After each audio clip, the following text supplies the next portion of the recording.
Nous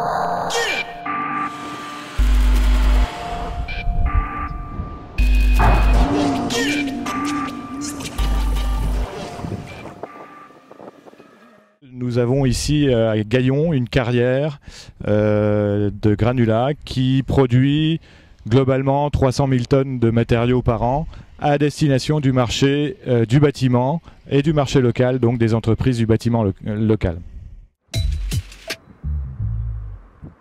La particularité de ce site est qu'il se situe dans une zone Natura 2000 qui localement présente ici des formations végétales d'intérêt remarquable. Et Lafarge a pris l'engagement de sauvegarder ces formations végétales qui sont des formations pionnières selon deux principes, soit une sauvegarde, soit un déplacement de ces formations préalablement à la mise en exploitation des zones concernées, de manière à garantir la pérennité de ces formations d'intérêt tout à fait particulier. Donc en accord avec les services de la préfecture et des associations de protection de l'environnement, nous avons établi avec un cabinet spécialisé en écologie un protocole expérimental de déplacement de ces formations. On est passé ensuite à partir de 2007 à des déplacements d'envergure plus importants et aujourd'hui on verra que nous avons pour l'instant déplacé 3 hectares de ces formations remarquables. Et toute la difficulté, au-delà des aspects écologiques, c'était d'inventer les outils également pour procéder à ces déplacements.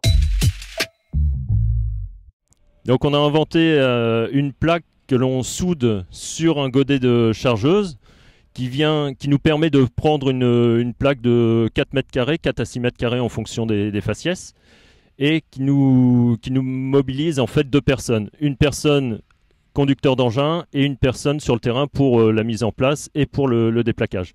Le but étant d'aménager deux zones avec des couloirs de manière à ce que le vrac puisse se faire coloniser par les pelouses déplaquées soigneusement où l'ensemble du faciès a été conservé dans un très bon état. Dans un premier temps, ce qu'on peut dire, c'est que le déplaquage des pelouses fonctionne bien. C'est-à-dire qu'on conserve le cortège initial. C'est un peu le rôle du conservatoire d'effectuer l'ensemble des suivis. Ce qu'on aimerait bien et ce qui est mis en place là depuis cette année, c'est pouvoir aussi faire le suivi des orthoptères, donc tout ce qui est sauterelles, criquets, etc. Pour voir si ces milieux-là sont recolonisés par les orthoptères, on va dire un peu typiques des pelouses alluviales, et est-ce qu'on ne se retrouve pas avec des cortèges un peu plus ubiquistes. On est confronté à une difficulté qui est que on a la présence notamment d'une espèce invasive qui est le Senson du Cap. Donc c'est une plante qui est originaire d'Afrique du Sud, qui est venue un peu en mélange avec la laine des moutons et qui depuis une dizaine d'années colonise vraiment très fortement l'ensemble des milieux pionniers, on va dire, de la vallée de la Seine. Donc plus on perturbe un milieu, plus on le déplace, le modifie, etc., plus la plante a tendance à s'installer et coloniser.